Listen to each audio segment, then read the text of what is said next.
सूर्य की तरफ मुख करके तन कर खड़े हो जाएं। अपने पैरों को जोड़कर और हथेलियों को नमस्कार करने की मुद्रा में ले आइए। गहरी सांस लेकर सांस को नियमित करें। सांस को अंदर की ओर भरते हुए बाजुओं को ऊपर की ओर ले जाएं और हाथ जोड़कर सूर्य को प्रणाम करें। अपनी कमर को पीछे को झुकाते हुए अपने हाथों को देखें। अब सांस को बाहर को छोड़ते हुए आगे की ओर झुके, हथेलियों को अपने पैरों के पास रखें और अपने माथे को घुटनों से मिलाएं। यह है उत्थानासना। अंदर सांस भरते हुए अपनी दाएं टांग से एक बड़ा कदम पीछे को रखें। अपने हाथ को स्थिर रखते हुए बाएं पैर को हाथों के बीच रखें। सिर को ऊपर की ओर करें।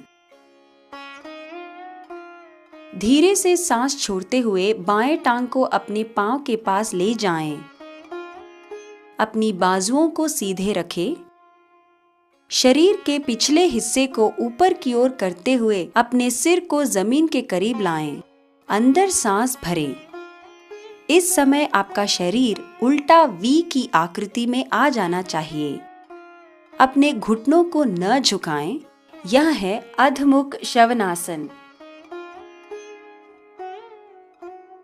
सांस बाहर छोड़ते हुए शरीर को जमीन पर लाएं। केवल माथा, छाती, हाथ और घुटनों को ही जमीन को छूने दें। सांस अंदर को भरते हुए छाती को सर्प मुद्रा में उठाएं और हाथों को जगह पर ही रहने दें। सांस बाहर छोड़ते हुए शरीर के पिछले हिस्से को वापस उल्टे वी की आकृति में ले आएं, जो है अधमुख शवनासन। घुटनों को न झुकाएं। सांस अंदर भरते हुए अपनी दाएं टांग को आगे की ओर ले जाएं और दाएं पैरों को हाथों के बीच में रखें। सर को ऊपर की ओर रखें। अब सांस बाहर छोड़ते हुए बाएं पैर को आगे लेते हुए दाएं पैर से मिलाएं और थोड़ा ऊपर उठ जाएं। ध्यान रहे कि हाथ और पैर आमने सामने हो और आपका सर घुटनों से लगा हो। सांस अंदर भरते हुए अपनी बाजुओं को नमस्कार करने की मुद्रा में रख के ऊपर ले जाएं। कमर को थोड़ा पीछे को झुकाएं। एक जगह पर स्थिर खड़े रहें। अब सांस बाहर छोड़ते हुए नमस्कार करने की मुद्रा में अपने हाथों को छाती के सामने लाएं। यह भगवान विष्णु की नाम पर आराम करने की मुद्रा है, इसलिए इसे सुप्त विष्णु मुद्रा भी कहते हैं। अपनी बाएं हाथ से सिर को सहारा देते हुए बाएं ओर लेट जाएं। देखें कि आपका शरीर सीधी रेखा में हो। दोनों टांगों सीधी रखें। अपनी दाएं टांग को झुकाएं। अपने दाएं पंजे को सीधे हाथ के तर्जनी से अटकाएं। दाएं टांग को जमीन से सीधी रेखा में ऊपर उठाएं। घुटनों को मत झुकाएं। इसी आसन में 10 से लेकर 15 सेकंड्स तक रहें।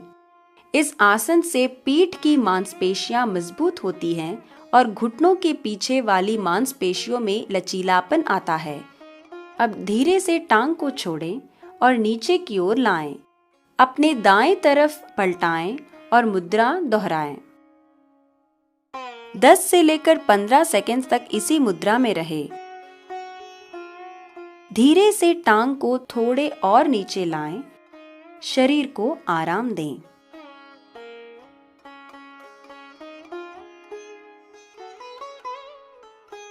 भुजंग यानी सांप, इसलिए इसे नाग मुद्रा भी कहते हैं। पेट के बल लेट जाएं। हाथों को छाती के बल में रखें। उंगलियों को अच्छी तरह फैलाएं। टांगों को जोड़ें और पंजे सामने को रखें। धड़ को जमीन से ऊपर उठाएं। बाजू सीधी रखें। सिर को पीछे खींचे और रीढ़ की हड्डी को जितना हो सके उतना खींचे। यह है भुजंगासन। इसी मुद्रा में 10 से लेकर 15 सेकंड्स तक रहें। इस आसन से गर्दन और रीढ़ की हड्डी की अकड़न दूर होती है। अब धीरे से पहले अपने सिर और फिर शरीर को नीचे लाएं। विश्राम करें।